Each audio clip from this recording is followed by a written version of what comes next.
Abby fue humillada públicamente en su propia boda, abandonada por Jared frente a todo el pueblo.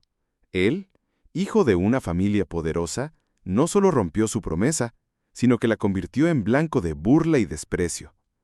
Pero un apache silencioso llamado Nash apareció en el momento justo y lo cambió todo. Y escuchen bien cómo esta historia, nacida de la injusticia, terminó con una tribu entera honrando su valentía. Abby McConnell respiraba hondo, pero el aire no parecía llegarle al pecho. Sostenía el ramo con fuerza, como si fuera lo único firme en ese momento. A sus 26 años había soñado con una boda simple, rodeada de los suyos, con flores silvestres y risas sinceras. En cambio, estaba en una capilla decorada con mármol blanco, alfombras frías y velas dispuestas por una empresa contratada por la familia McAllister. Su futuro suegro, el influyente juez Leonard McAllister, había impuesto cada detalle, el color de las servilletas, la lista de invitados e incluso la forma en que debía peinarse.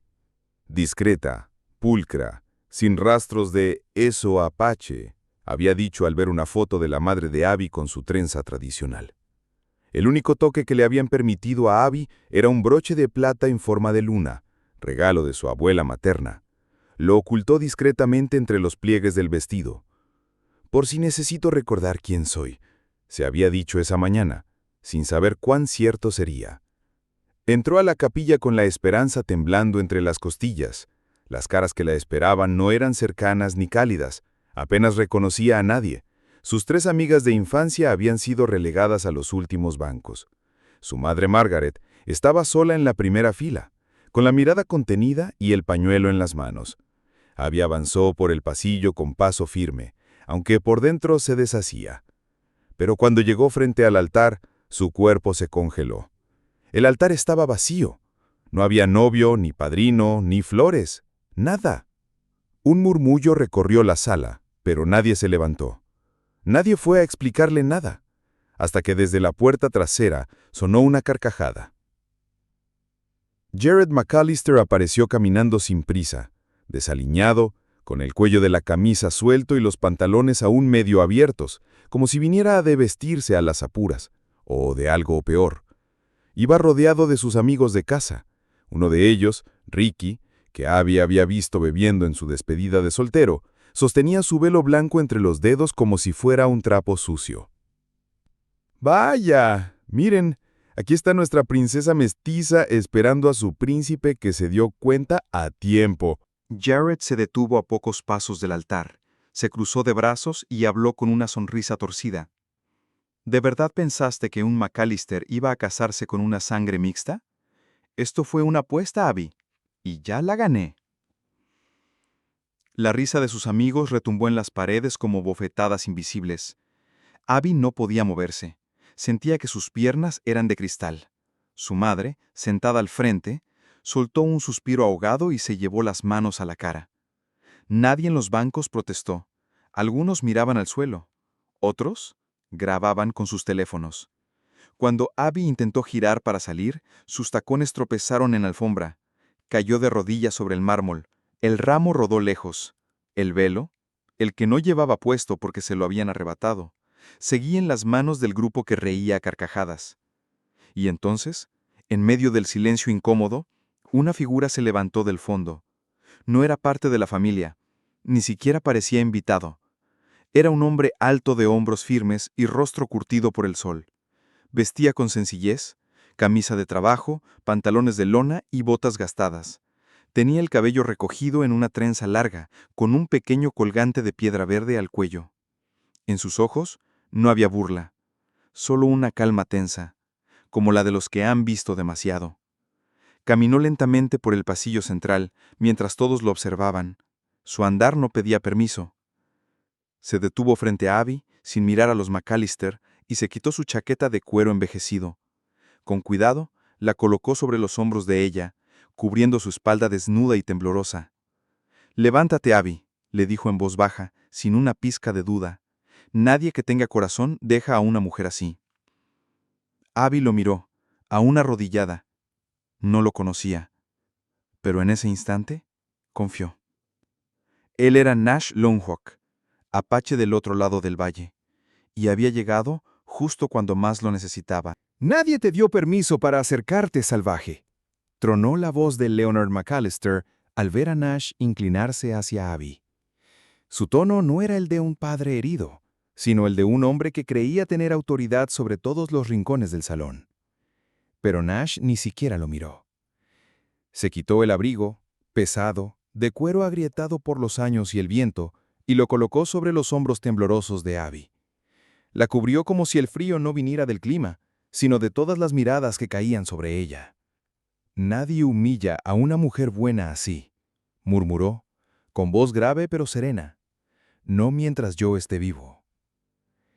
Ayudó a Abby a ponerse de pie. Ella no opuso resistencia. No tenía fuerzas para hablar, pero tampoco para seguir en el suelo. Un murmullo surgió entre los bancos. Primero fue un susurro, luego un rumor, y pronto un murmullo cargado de juicio. Nadie aplaudió, nadie agradeció. Algunos bajaron la vista con incomodidad, otros alzaron sus teléfonos. Había quien sonreía, como si la escena fuera parte de un espectáculo. Cuando Nash guió a Abby hacia la salida lateral, no hubo quien les abriera la puerta. La lluvia empezó a caer justo cuando cruzaban el umbral, como si el cielo también sintiera vergüenza de lo que acababa de presenciar. Esa noche, Silver Creek no durmió. Los comentarios se multiplicaron en redes sociales locales, en grupos de vecinos, en mensajes cruzados entre familias. La mestiza rechazada. Un acto valiente del joven McAllister que se libró de un matrimonio forzado. El apache intervencionista. Nadie parecía recordar que Abby no había hecho daño a nadie. Incluso el consejo escolar, bajo presión de padres influyentes, suspendió temporalmente su puesto como maestra de primaria, hasta que se aclare su estabilidad emocional, decían. En cuestión de horas, Abby pasó de ser una educadora respetada a un blanco de burla y lástima. Nadie se detuvo a preguntarle cómo estaba. Nadie le preguntó qué había sentido. Solo asumieron. Durante días, no salió de la casa de su madre. No comía. No hablaba. A veces se quedaba sentada frente a la ventana sin moverse. El broche de luna, aquel que había ocultado en su vestido, ahora lo sostenía entre las manos como único ancla a su identidad. Jared no solo le rompió el corazón, le borró el nombre. Pero entonces, empezó a ocurrir algo inesperado. Al amanecer del tercer día, su madre encontró leña apilada junto a la puerta, madera seca, cortada con precisión. No había nota. La mañana siguiente, había una cesta con pan de maíz aún tibio. Luego, unas hierbas secas y tinturas medicinales. Y después, un cuaderno de tapa dura, nuevo, con páginas blancas. A la semana, Abby ya sabía de quién venían. Nash no llamó a la puerta. No pidió entrar. Solo dejaba cosas, como si entendiera que a veces el silencio era mejor compañía que cualquier palabra. Pero una tarde, mientras ella barría el porche por primera vez desde la boda, él se acercó, dejó el cuaderno en la baranda y dijo, casi en un susurro, «Para que vuelvas a escribir, maestra». Y se fue, sin esperar respuesta.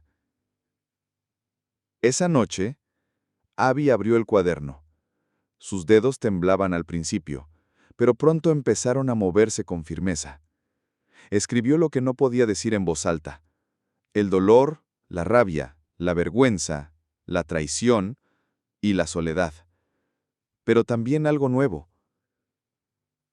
Algo parecido al alivio. No sabía por qué, pero esa noche, su llanto no era como los anteriores. No nacía de la desesperación. Nacía de algo más profundo. Algo que no sentía en semanas. Consuelo. El aire del mercado olía a manzanas verdes, leña y pan recién salido del horno. Era sábado, y las calles de Silver Creek rebosaban de vida. Carretas de verduras, niños corriendo, conversaciones cruzadas entre tenderos. Y ahí apareció Abby McConnell. Llevaba una trenza larga, apretada, igual que su madre en los inviernos del norte. Su vestido era sencillo pero bien planchado. No usaba maquillaje, ni sombrero, ni lentes oscuros para ocultarse. Caminaba con la frente alta, como si no tuviera nada que esconder, aunque por dentro el corazón aún le golpeaba el pecho. Debajo del brazo llevaba el cuaderno que Nash le había regalado. Ya no estaba en blanco. Estaba lleno de palabras. Algunas eran suyas, otras copias de cartas que nunca se atrevió a enviar. Y entre ellas nacía algo nuevo. Relatos, ideas, crónicas, testimonios. Ese cuaderno ya no era diario de una caída, era semilla. Cuando se detuvo junto al puesto de tomates, escuchó la voz familiar antes de verla. Bueno, bueno, miren quién se atreve a mostrarse, rió Jared desde la esquina, rodeado como siempre por su grupo de amigos. Llevaban camisas abiertas, miradas sobradas y botellas escondidas bajo las chaquetas. Uno de ellos silbó, otro la señaló, riéndose. Abby no bajó la mirada. Respiró hondo y giró el rostro hacia ellos, con los ojos claros como la mañana. ¿Vienes por más lástima de tu salvador de reserva?, le gritó Jared con sorna. Antes de que ella pudiera responder, una sombra se proyectó entre ellos. Nash Lonehawk apareció caminando desde el fondo del mercado. No traía hacha, no traía voz elevada. Solo un sobre grueso en la mano, sellado con cinta oficial. ¿Reconoces esto, Jared?, preguntó, extendiéndolo frente a todos. Jared lo tomó con gesto burlón, pero su expresión cambió al ver el emblema dorado del Departamento de Justicia del Estado. Es una denuncia, continuó Nash con voz firme, por discriminación, difamación pública, daño moral y abuso emocional. Hay testigos, hay grabaciones y hay una comunidad tribal entera dispuesta a declarar. El silencio cayó como manta. «¿Tú qué sabes de leyes?», farfulló Jared en un último intento de control. «Eres solo... nada», interrumpió Nash, sin perder la calma. «Pero mi hermana es fiscal, y ya viene en camino». Una mujer entre la multitud soltó un «bien dicho». Otra, desde un puesto de pan, empezó a aplaudir en voz baja. El sonido creció como chispa entre ramas secas. Pronto el murmullo del mercado cambió de tono. La gente que antes fingía no ver, ahora prestaba atención. Pero eso no era todo. Horas después, mientras el pueblo entero discutía lo ocurrido, otro golpe de verdad cayó sobre los McAllister. Un artículo apareció en la edición dominical del periódico local. Corrupción silenciosa. Los permisos ilegales del rancho McAllister. Detallaba cómo Leonard McAllister había usado su influencia para desviar fondos públicos y construir una segunda entrada privada a sus tierras, cerrando un antiguo paso comunal del valle. Los documentos de prueba fueron publicados íntegros. La investigación llevaba meses. Y al final del artículo, dos nombres firmaban la nota: Nash Lonehawk y Abby McConnell. Fue la primera vez que el pueblo la vio no como la novia abandonada, sino como autora, como alguien que no solo hablaba, sino que documentaba, que buscaba verdad, que escribía con el peso de quien conoce el dolor. Ese día, las maestras de la escuela empezaron a pedir que la reintegraran. Los padres empezaron a murmurar, quizás nos equivocamos, y los jóvenes empezaron a leer lo que ella escribía. Abby no necesitó gritar. Su voz ya hablaba por el valle entero. 3 meses después, los McAllister ya no eran los intocables del condado. Las denuncias formales se habían convertido en procesos judiciales. Leonard McAllister, sin su cargo, sin sus influencias, tuvo que vender parte del rancho para cubrir los gastos legales. Irónicamente, esas tierras, las mismas que alguna vez cerraron para evitar el paso de las familias indígenas, fueron adquiridas por una cooperativa tribal del valle. Jared simplemente desapareció. Dicen que tomó un autobús rumbo al norte y que no miró atrás. Pero en Silver Creek, algo mucho más grande que un escándalo estaba ocurriendo. Esa noche, en el claro del bosque sagrado, rodeado por robles y pinos centenarios, se organizó una ceremonia especial. No era un evento público ni una celebración abierta. Era algo íntimo, ancestral, profundo.